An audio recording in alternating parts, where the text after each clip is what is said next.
आऊज़ुबिल्लाहि मिनश्शैतानिर्रजीम बिस्मिल्लाहिर्रहमानिर्रहीम। Soft analysis में तमाम अहबाब को खुशामदीद।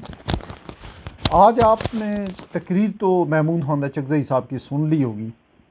उसको तो दोहराना ज़रूरी नहीं है, लेकिन ये तकरीर के बारे में थोड़ा सा हम एनालिसिस करते हैं कि क्या जो कुछ उन्होंने कहा है उस पर कोई अमल करेगा या उन्होंने उसमें कोई गलत बात कही है। बातें सारी की सारी चकज़ई साहब ने जो की हैं वो 100% सही हैं, जो उन्होंने तजवीज़ें रखी हैं वो 100% सही हैं, जो उन्होंने जो अपने अप्रीहेंशन का इज़हार किया वो भी 100% सही हैं, जो उन्होंने इदारों के ऊपर और जो इंटेलिजेंस एजेंसियों के ऊपर और जजेस जो जर्नलों के ऊपर बात की है वो भी सही है। लेकिन ये तकरीर तो उन्होंने असम्बली के फ्लोर पे की, उसके रिकॉर्ड पे आ गई, लेकिन हमने कभी जो है वो 75-76 सालों में हमने तारीख से कभी कोई सबक नहीं सीखा। ये तकरीर एक जो है वो सीजन पॉलिटिशियन, एक स्टेट्समैन की थी और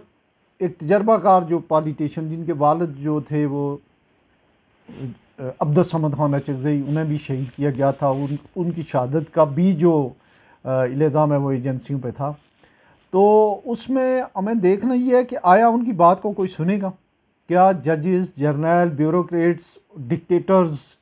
और ये लोग जो है ये माफ़िया मांगेंगे जिन्होंने बड़ी जो है वो गलतियां की हुई हैं। क्या सियासतदान अपनी गलतियों की जो है वो इस्लाह करेंगे, माफ़ी मांगेंगे और इस्टबलिशमेंट की तरफ देखने के बजाय जो है वो पार्लियामेंट को और पार्लियामानी सिस्टम को और जो सिविल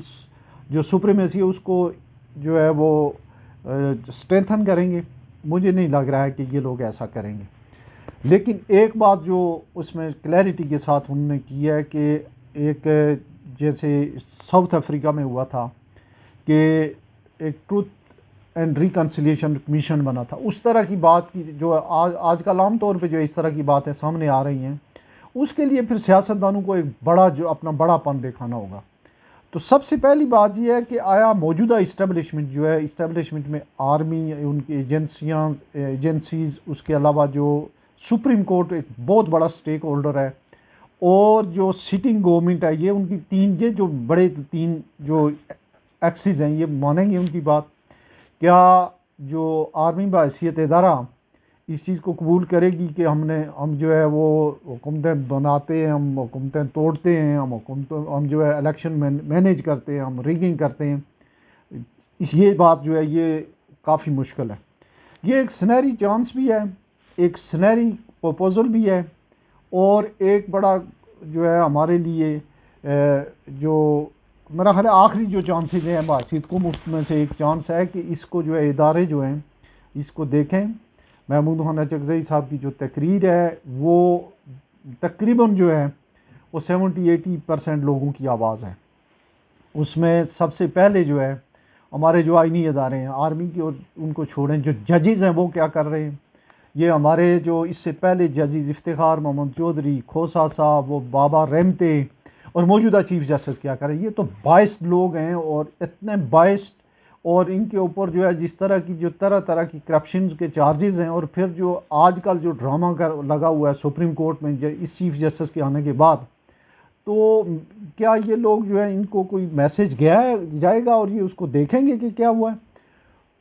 मेरा नहीं ख्याल कि ऐसे होगा। अगर ये लोग इसको इस एल होते या इन्होंने जो है वो दीवार पे लिखा हुआ नौश्ता दीवार पढ़ा होता, तो ये पहले ही जो है बहुत सारी जो गलतियां जो गुज़श्ता 2-4-5 महीने में हुई हैं वो नहीं होती। उसके बाद दूसरा जो स्टेक होल्डर हैं वो पॉलिटिशियंस हैं। पॉलिटिशियन में जो नंबर 1 इसमें अभी है वो है मुस्लिम लीग नून है, जिनके ऊपर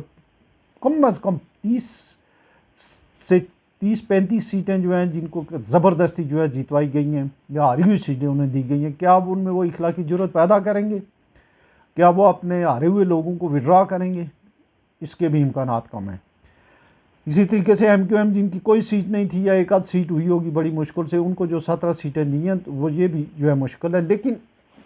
जो महमूद खान चकज़ई हैं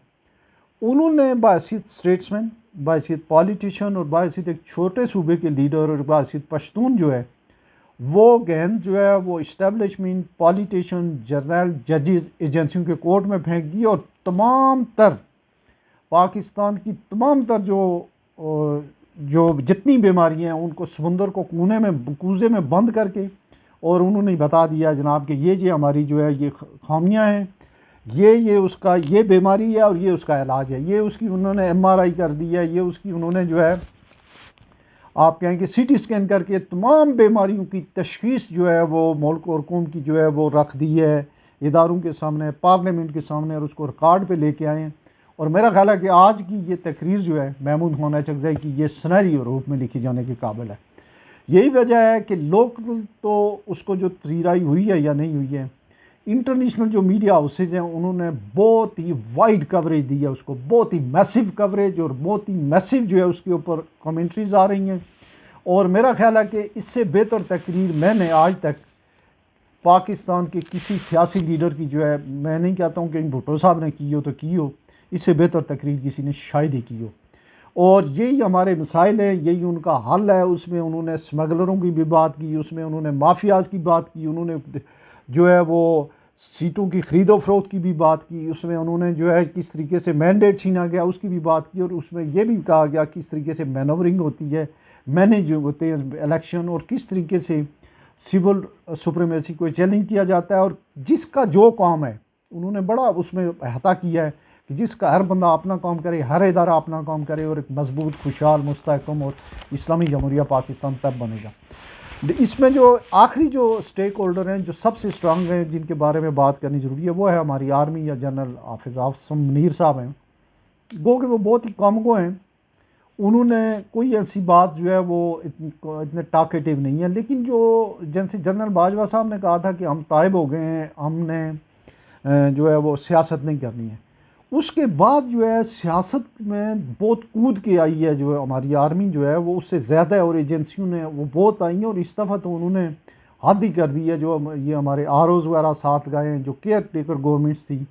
तो ये स्पॉन्सरशिप जो है मेरा ख्याल है कि एक हम हम्बल एक रिक्वेस्ट कर सकते हैं कि आर्मी को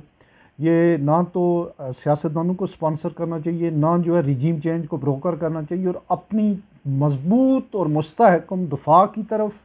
लॉ एंड आर्डर की सिचुएशन की तरफ, और जो हमारी तीनों फोर्सेस हैं उनकी तरफ, और विद इन फोर्सेस जो हैं जो मसलन करप्शन के बहुत सारे चार्जेस लगते हैं, एनएलसी पे लगता है, एफडब्ल्यू पे लगता है,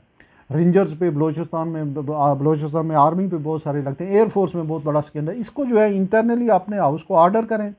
और सॉरी और सिविलियन गवर्नमेंट और आवाम से जो है वो मुनासिब बजट लें, और ये जो डिफेंस हाउसिंग सोसाइटीज़ और ये जो तरह तरह की जो माल्स हैं, जो शादी हाल हैं, जो रिफाइनरीज हैं, ये बिज़नेस से हट के सिर्फ और सिर्फ प्रोफेशनल फ़ौज बन जाए, और उसकी जो है तमाम तर ज़रूरियात जो हैं वो स्टेट और आवाम को पूरी करनी चाहिए। तो इसके ऊपर जो है मेरा ख्याल है ये एक मैसेज जो है बिटवीन द लाइन ये भी उन्होंने दिया। आया इसको किस हिसाब से जो है इदारे देखते हैं या फ़ौज किस हिसाब से देखती है, लेकिन मेरा ख्याल है कि महमूद खान अचकज़ई साहब ने आज जो है वो एक पाकिस्तानी होने का हक़ अदा कर दिया है,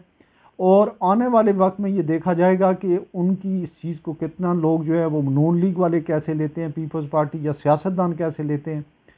और इस्टेब्लिशमेंट कैसे लेती है। और ख़ासकर जो है जो इस्टेब्लिशमेंट के जो हमारी जो ब्यूरोक्रेसी है वो भी बेमार है। हमारी ब्यूरोक्रेसी भी ये समझती है कि एक इलेक्टेड रिप्रेजेंटेटिव का इस्तेसाल करना, उन्हें ब्लैकमेल करना और आवाम का मैंडेट चोरी करना जो है ये उनका आइनी हक़ है। तो जिन लोगों ने आज हल्फ उठाया है, उस हल्फ में जो जो चीज़ें लिखी हुई हैं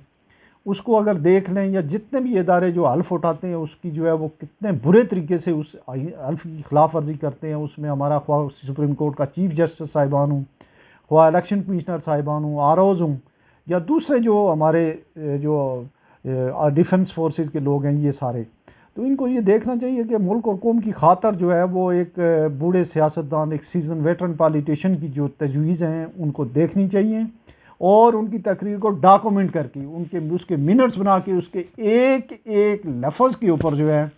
वो हर इदारे को और हर पार्लियामेंटेरियन को,